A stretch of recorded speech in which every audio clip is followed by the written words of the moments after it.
चलिए देखिए, direct tax paper कौन सा है? 2018। Shyam, citizen of USA, stays in India for 210 days in the previous year 20 to 23. Decide residence status of Shyam for the assessment year 23-24। कितने दिन रहा वो यहाँ पे बताओ? 210 है ना, तो 182 डेज हो गए ना। ठीक है, क्या हो जाएगा सर? रेसिडेंट। चलिए, amount of past untaxed profit earned in USA brought into India। जब भी ऐसा हो ना, पास्ट अनटैक्स लिखा हुआ हो, पास्ट अनटैक्स लिखा हो और करंट ईयर में आप इंडिया में ब्रॉड कर रहे हो, तो ऑलवेज क्या होगा? Not taxable. हाँ, ऐसा हो कि करंट ईयर का ही अनटैक्स प्रॉफिट करंट ईयर में ही इंडिया में ब्रॉड करो, तो पहले वाले के लिए रेसिडेंट एंड ऑर्डिनरी रेसिडेंट के लिए टैक्सेबल हो जाता है। क्वेश्चन 3, एग्रीकल्चर लैंड दिल्ली में है जिसकी इनकम 1 लाख रुपए है, हाउस प्रॉपर्टी की इनकम 1,50,000 है, बिजनेस की इनकम 5 लाख रुपए है। टोटल इनकम कितनी होगी? एग्रीकल्चर लैंड की इनकम प्लस नहीं करेंगे क्योंकि वो एग्जम्प्टेड है, बाकी दोनों प्लस कर देंगे। आंसर कितना आएगा? 6,50,000। वर्मा परचेस्ड अ टैगोर पेंटिंग, कैपिटल एसेट है वो, इसके लिए कैपिटल एसेट है ये, स्टॉक इन ट्रेड नहीं है। वर्मा के लिए कैपिटल एसेट होना जरूरी है ना।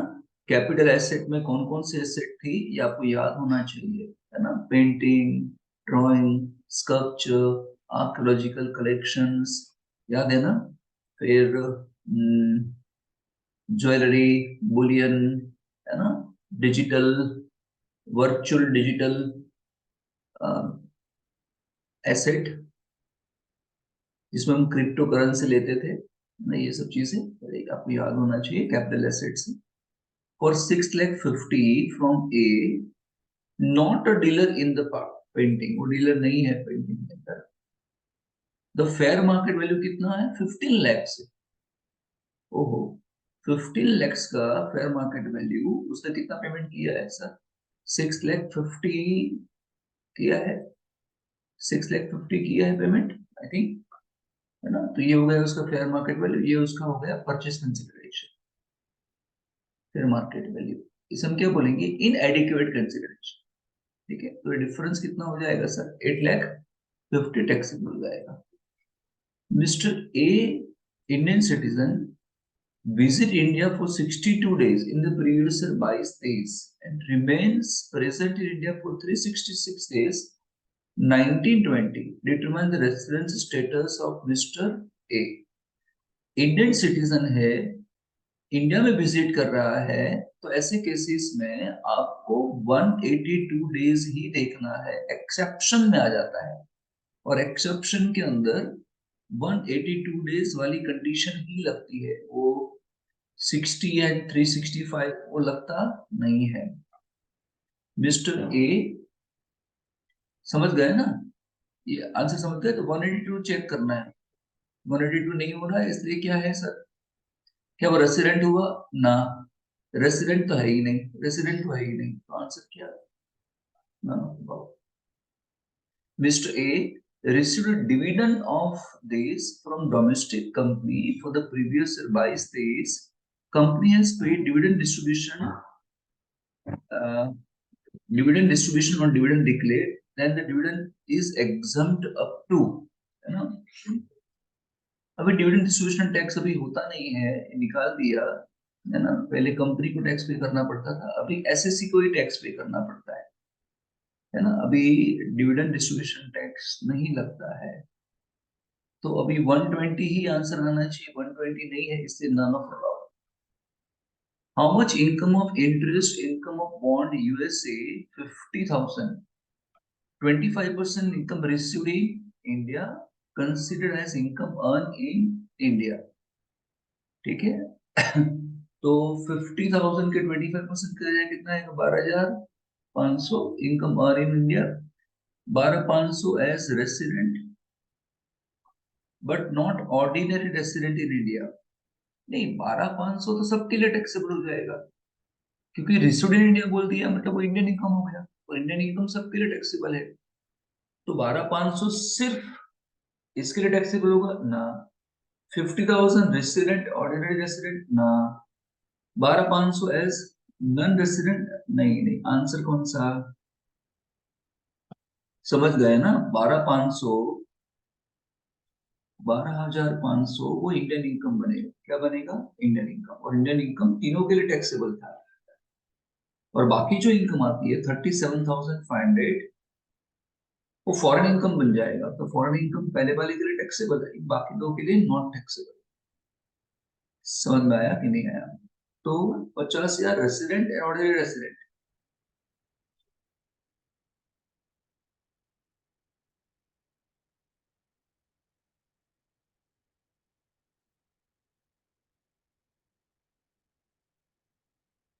कितना इनकम यहाँ पे अर्न किया ऐसा माना जाए?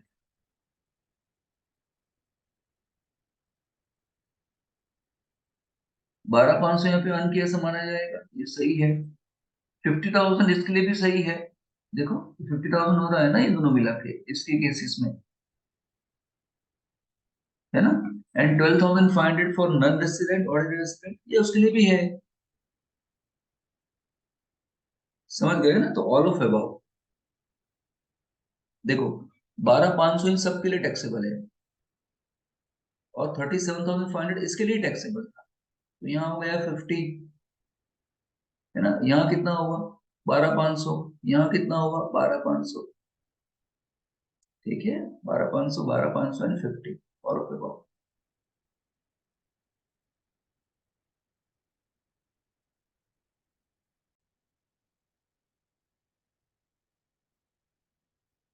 चलिए नेक्स्ट क्या है। Jitendra is a member of parliament. देखो भी कोई भी एमपी हो या एमएलए हो, तो एमपी और एमएलए को मिलने वाला डेली अलाउंसेस एग्जम्प्ट होता है, एंड कॉन्स्टिट्यूशनल अलाउंसेस भी एग्जम्प्ट होता है।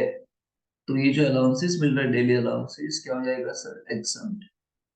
Y is a member of HUF received 5 lakh out of income of family, तो एग्जम्प्ट हो जाएगा। पार्टनरशिप फॉर्म में भी ऐसा ही होता है कि HUF अगर इनकम बांटता है तो मेंबर के हाथ में टैक्सेबल नहीं होता है। विकास received 46 on the occasion of 25th marriage anniversary. अब देखो 46,000 मिला है तो 50,000 से कम है, तो ये क्या हो जाएगा? एग्जम्प्ट। अगर 50 से ज्यादा होता तो टैक्सेबल हो जाता। ये एनिवर्सरी है, एनिवर्सरी नहीं, मैरिज पे मिलना चाहिए। मैरिज पे कितना भी मिले वो सब एग्जम्प्ट है, लेकिन एनिवर्सरी पे अगर 50 से ज्यादा मिला तो टैक्सेबल है, 50 से कम क्या है? एग्जम्प्ट है। A resident individual is treated as a resident ordinarily resident in India, ये उसकी कंडीशन है। पहले वाली इसका आंसर है, सिंपल है।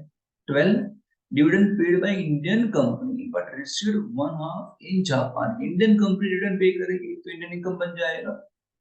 तो 4,000 टैक्सेबल इन इंडिया, 8,000 है, तो 8 के 8 पूरे टैक्सेबल इंडिया में हो गए। 8 के 8 पूरे टैक्सेबल हो गए, तो कहीं पे है ही नहीं। तो ये आंसर है। Mr. is said to be resident, not ordinary resident in India. Resident and not ordinary. Resident तो है, not ordinary है। At least one of the basic and one of the at least one of the basic condition में से कोई भी एक satisfy करनी होती है आपको, and additional condition में से आपको दोनों satisfy करनी होती है। तो क्या बोल रहे हैं? बेसिक कंडीशन में दो, एक और दो के बीच में और है, 182 डेज वाला एंड 60 एंड 365 डेज वाला।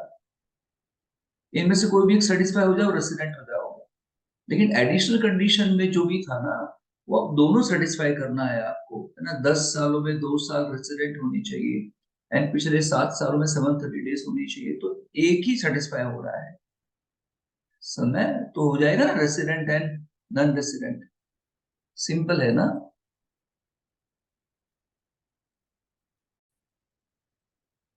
चलिए नेक्स्ट क्या है। नेक्स्ट क्या है, calculate the income of mister P resident ordinary resident in India in the previous year 22-23 for rental income of house situated at 3000, income earned from business in Japan 70, received in India, which is controlled from Pune, profit of sale of building in India but registered in Japan. अरे भाई ये है कौन, वो resident and ordinary resident है ना। तो resident and ordinary resident जब होता है ना तो उसको इंडियन इनकम पे भी टैक्स देना होता है एंड फॉरेन इनकम पे भी टैक्स देना होता है। दुनिया जहां की इनकम पे उसको टैक्स देना होता है। तो सभी को प्लस कर देना है, 3000 प्लस कर देना है, फिर 3000 प्लस कर देना है, 70,000 प्लस कर देना है, 2 लाख प्लस कर देना है। 2 लाख था ना, ये 2 लाख, ये 70 और ये 3, और नीचे कुछ 40 भी है। इंटरेस्ट ऑन जापान, ओके, तो कितना होगा, 2 लाख, 270, 273 एंड 40। ठीक है, तो 140, 70 और 1 लाख, 1,40,000, 3 लाख, ओके, 3,13,000।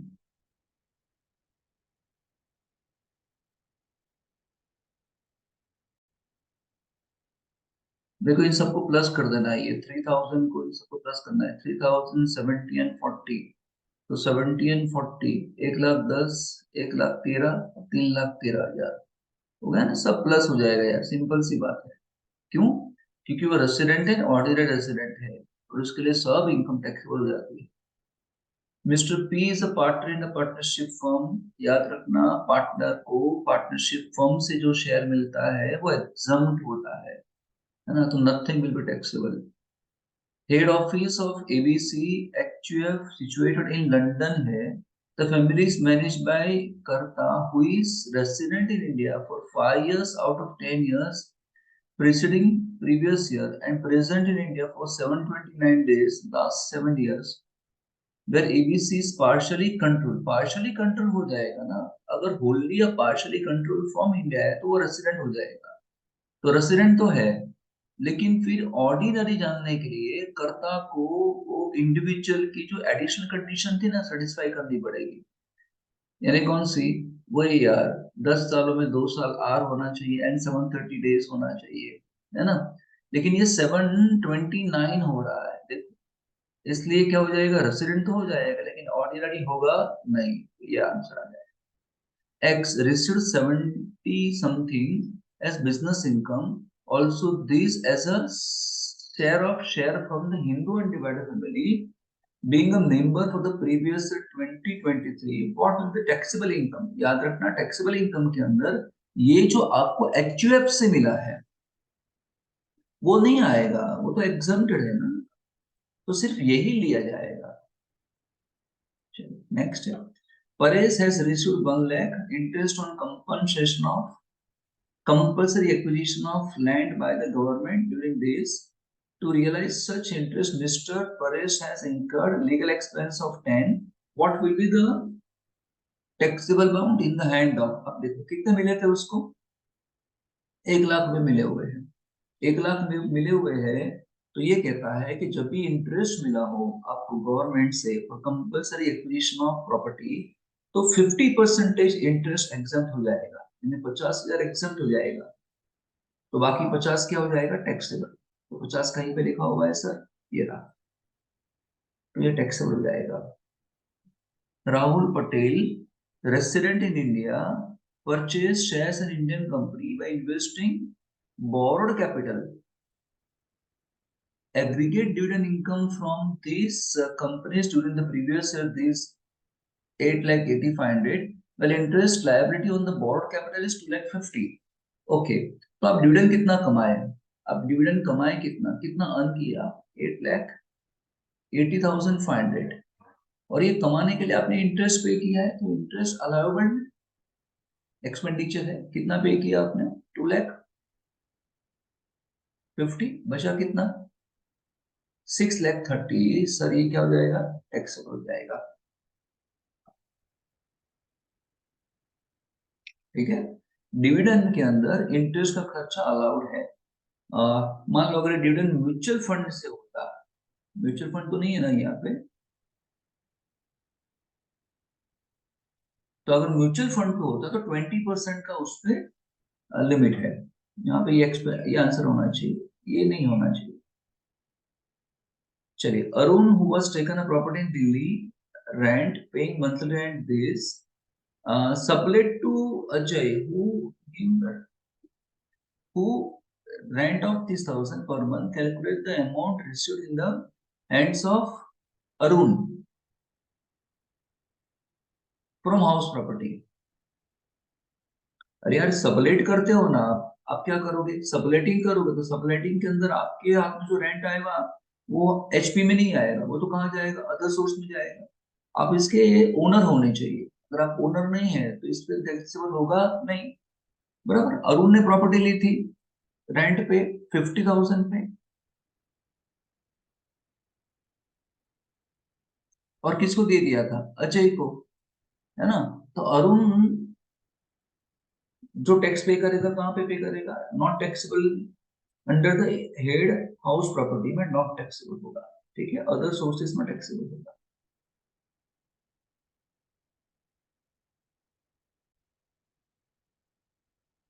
चलिए फिर आगे क्या है sir? Municipal value is 20,000 per month and standard rent is 10,000 per month. Fair rent is 16,000 per month. What will be the expected rent? तो जो है ना म्यूनिसिपल वैल्यू, फेयर रेंट, है ना? म्यूनिसिपल वैल्यू कितना था? 20,000। स्टैंडर्ड रेंट कितना था? 10,000। जो ज्यादा हो वो कितना आंसर आएगा? Which ever is more 20। But ये स्टैंडर्ड रेंट से ज्यादा नहीं होना चाहिए। स्टैंडर्ड रेंट कितना था?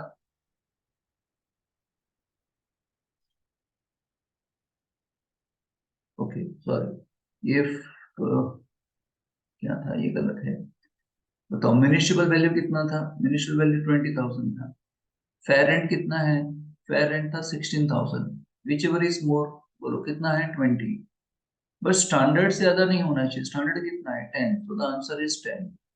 Answer will be 10 expected. X let out a property on an annual rent of 70, fair rent is 90, municipal value is this. During this, expense paid by him on a municipal tax is this 10,000, repairs this, interest on capital borrowed is this.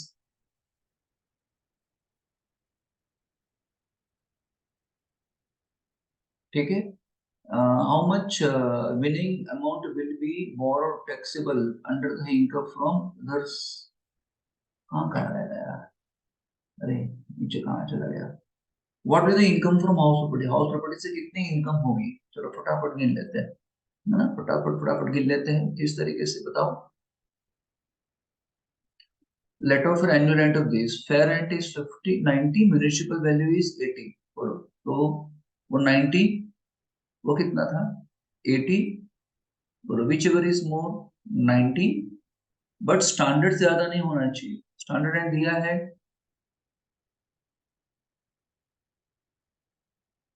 Fair and municipal rent, let out this, standard rent कहीं पे है? नहीं है। तो answer is 90। तो first step हो गया, इसे हम बोलेंगे एक्सपेक्टेड रेंट। क्या बोलेंगे? Expected rent, first step. दूसरा स्टेप क्या था? है ना, actual rent is equal to annual rent minus unrealise rent. बोलो कितने में दिया था? प्रॉपर्टी से लेट आउट किया था 70,000। 70,000 में लेट आउट किया था। ठीक है,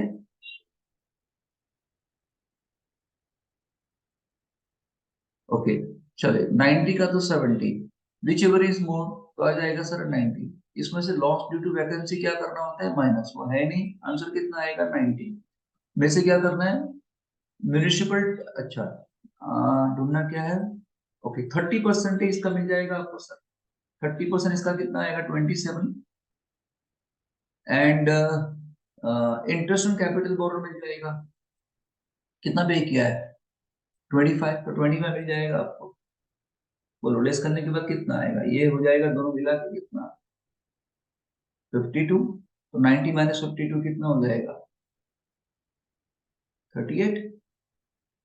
है कि नहीं 38 कहीं पे?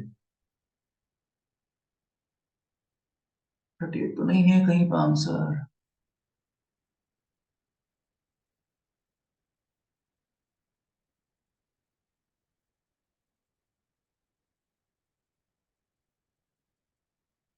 अच्छा, म्यूनिसिपल टैक्सेस पे करना बाकी रह गया।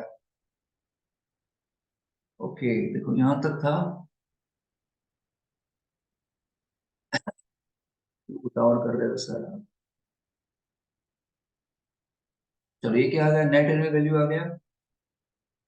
म्यूनिसिपल टैक्सेस कितने पे किए थे सर आपने, जल्दी बताओ।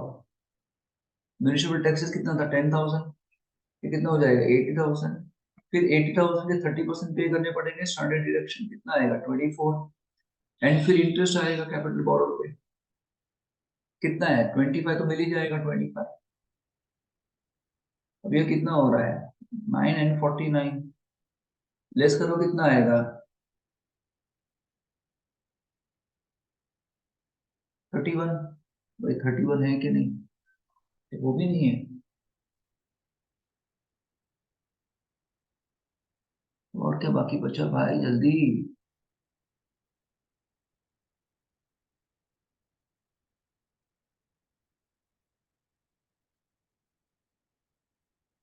ये तो मिलेगा ना रिपेयर का खर्चा। ठीक है, मेरे हिसाब से नहीं लाएगा क्या, एक बार फिर से चेक कर लेते हैं। ठीक है, हे भगवान। चलो फिर से एक बार, बहुत टाइम जा रहा है, फटाफट से चेंज। एनुअल रेंट कितना है, 70। फेयर रेंट कितना था, 90। म्यूनिसिपल रेंट कितना है, 80।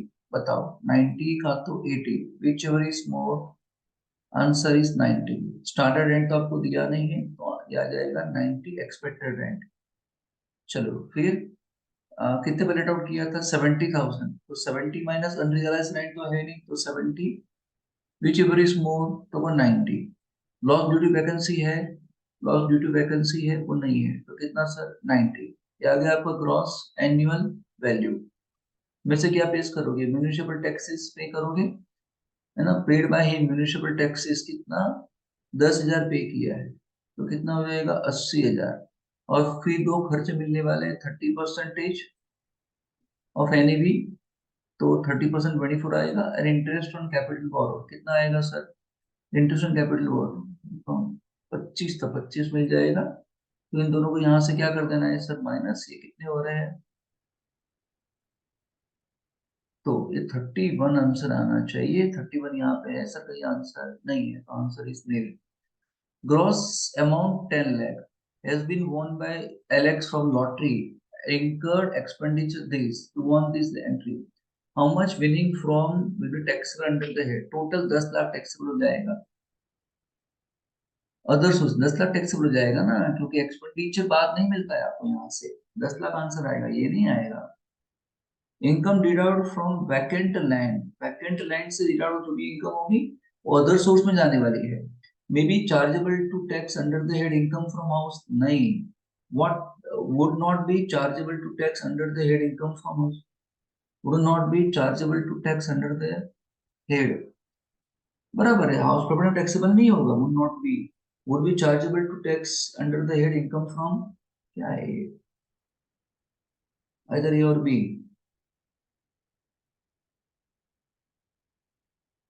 Income derived from vacant land, vacant land से जो भी इनकम डिराइव की गई होगी ना, वो इनकम फ्रॉम अदर सोर्स के अंदर आएगी। ये पता नहीं ऑप्शन किस तरीके से दिए है ना। अदर सोर्स के अंदर इनकम आनी चाहिए, बात खत्म। Z has two house property, both are self occupied। अगर दो प्रॉपर्टी है, सेल्फ ऑक्यूपाइड है ना, तो बोथ, दोनों की ग्रॉस एनुअल वैल्यू कितनी हो जाने वाली है, नील, दोनों की नील मानी जाएगी ये। ठीक है, चल मेक द फॉलोइंग। पहले, deductibility of municipal tax, municipal tax only paid by owner, हाँ, अगर ओनर पे करता है तो ही मिलेगा। Deductibility of expense like replace, वो अलाउड नहीं है, नॉट डिडक्टेबल, वो डिडक्टेबल नहीं है। Limit of deduction of interest in case of deem to be let out, यहाँ कोई लिमिट ही नहीं है, deem to be let out मान लिया मतलब लेट आउट ही है, तो वहां कोई लिमिट नहीं है। And dividend on interest in case of loan taken for replace of self occupied interest, हाँ, तो वहां पे मैक्सिमम कितना है sir, 30,000। Okay, mister Ravi Kumar purchase 7% 80,000 security of the central government, due date कौन सी है, 1 मार्च, है ना, 1 मार्च ही है ना, 1 March and September, and sells the share on 5th of March, what will be the amount of interest is okay। तो अगर due date पे उसके पास होगा, ड्यू डेट पे होगा, तो देखो ना 8 लाख का परचेस किया था, ड्यू डेट कौन सी है, 1 मार्च,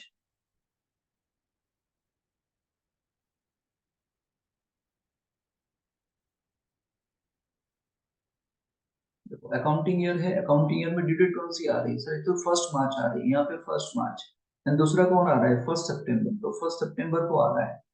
फिर परचेस कब किया था, वो डेट दिया है क्या, ऑन, कब खरीदा है 11 दिसंबर, तो 11 दिसंबर यहाँ पे है, ठीक है, and sale the same on 5th of March, 5 मार्च को बेच दिया, 5 मार्च को बेच दिया, तो ये ड्यू डेट आ गया ना बीच में, इन दोनों के बीच में ड्यू डेट आ गई तो टैक्सेबल हो जाएगा, कितना होगा, तो 8 लाख पे 7% होगा, कितने पूरे साल का 56,000, हमें तो 6 महीने का मिलेगा, ये 28,000 टैक्सेबल हो जाएगा, मेरे हिसाब से 28,000 टैक्सेबल हो जाएगा, ठीक है। एंड लास्ट पेज में क्या है sir, x own house property, mutual value कितना है 290, स्टैंडर्ड रेंट कितना है 248, फेयर रेंट कितना है 272, बोलो म्यूचुअल कितना है 299, फेयर रेंट कितना है 272, कौन सा मोर है, विच एवर इज मोर, तो 299, बट स्टैंडर्ड से ज्यादा नहीं होना चाहिए, स्टैंडर्ड कितना था, स्टैंडर्ड रेंट है 248, तो which ever is more, which ever is more नहीं, इससे ज्यादा नहीं होना चाहिए, तो answer is 248। It is let out throughout the previous year, rent being 16,000 per month। Okay, अब ये हो गया 16,000 पर मंथ रेंट है, ओके, और इंटू 12 करेंगे तो कितना आएगा, 1 2 3, 12 6 2 7, 12 1 से 12 and 7 192, तो which ever is more 248, and lost due to vacancy कितना 25, माइनस कर देने का ये आएगा sir 223, gross annual value, answer is 223, मेरे हिसाब से 223, ठीक है, देख लेना, इन दोनों में से whichever is more करते हैं, यहाँ पे अनरियलाइज्ड रेंट हो तो माइनस करते हैं, लेकिन ये है ही नहीं, answer is this. Are gifted, ये थोड़ा डाउट है मुझे इस पे, इसको जल्दी दो, लास्ट पे क्या है, the house property let out for the year, it is self occupied for the part of the year. देखो किसी भी मकान को पूरे साल, अगर किसी मकान को पूरे साल, ये पूरा साल है, अगर आपने इसको पीरियड बेसिस पे, इसमें पूरे साल पे कुछ पीरियड के लिए आपने लेट आउट किया होगा, और कुछ पीरियड के आप रेसिडेंट के लिए होगी, तो पूरा ये लेट आउट माना जाएगा, पूरा लेट आउट माना जाएगा, तो इट इज लेट आउट।